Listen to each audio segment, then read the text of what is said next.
If you're hosting a party tonight to ring in the new year and you're planning on serving alcohol, there are a couple things you should know about your legal responsibilities. Joining us now is Rob Deutschmann.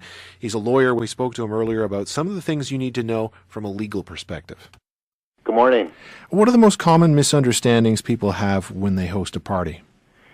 Well, first off, I don't want your listeners to get too concerned about their legal responsibilities, but certainly there are some things they should be aware of. I mean, we don't want people to stop putting on parties. I mean, that's all part of the social fabric and everything else. But one of the big things that people have to be aware of is to show some caution with respect to the amount of alcohol intake of their guests.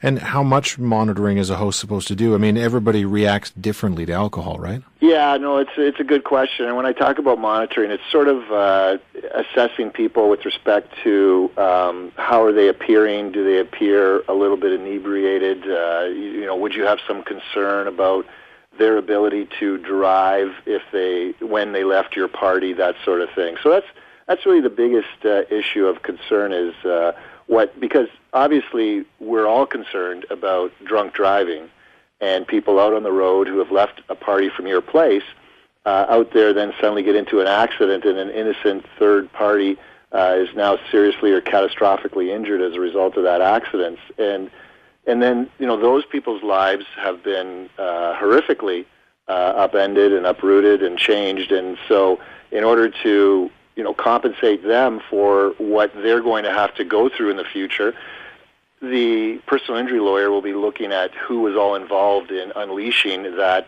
drunk driver on the road, basically. As a lawyer, how often do you see cases like that go to court? Well, I can tell you most of the time the cases involve what we call a commercial host. So that would be a tavern owner, bar owner, restaurant owner who has the highest duty with respect to ensuring that the patrons that they serve are not intoxicated when they leave and get in behind a wheel and drive a car away. So we're more likely to see those sorts of situations.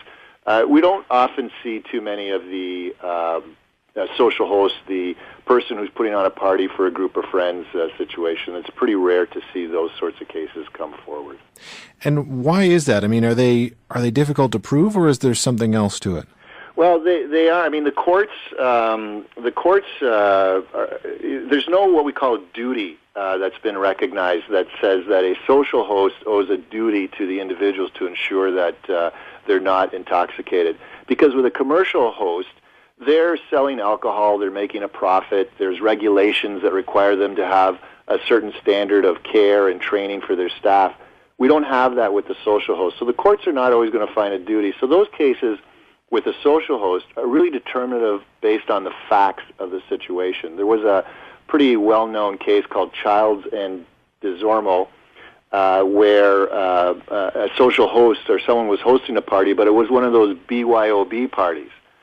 So the person that was hosting the party wasn't aware of how much alcohol the individual had drank. The person didn't seem to be inebriated to them when they left the party, but eventually they got out on the road and caused very serious injuries to a young person who was paralyzed as a result of the accident. And their blood alcohol limit at the time of the accident was twice the legal limit. Whoa. So those sorts of situations, it really depends on the facts of the case, and the facts then will drive whether there is going to be the potential for some liability. And there have been some situations where social hosts have been found to be liable after they've hosted a party and let somebody get in behind the wheel knowing that they were intoxicated. So it has to be a pretty extreme case.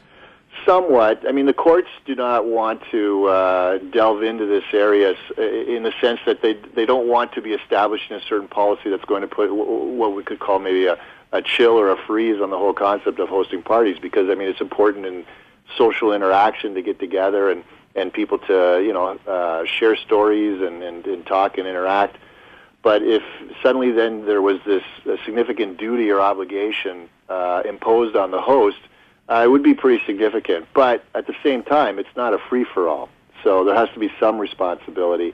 And the host will, if it's a situation where the host clearly knows the individual is inebriated, or the host has participated actively in applying a lot of liquor or alcohol to the individual before sending them off, the old one for the road situation scenario, then they're going to find themselves in some potential trouble.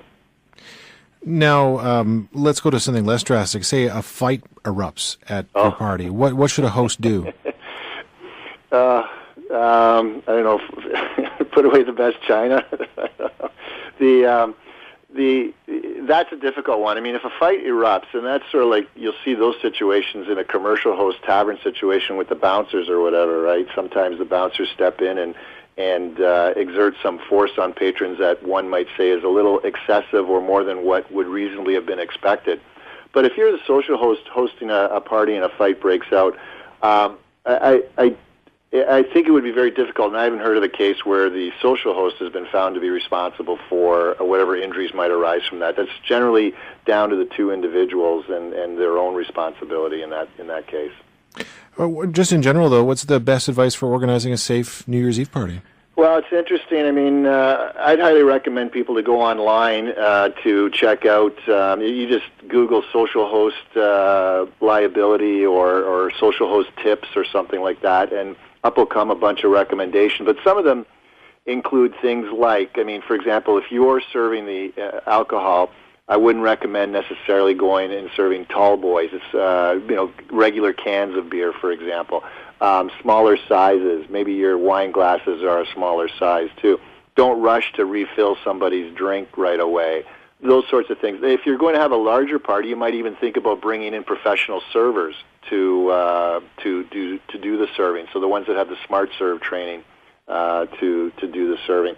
Certainly have food available because that absorbs the alcohol.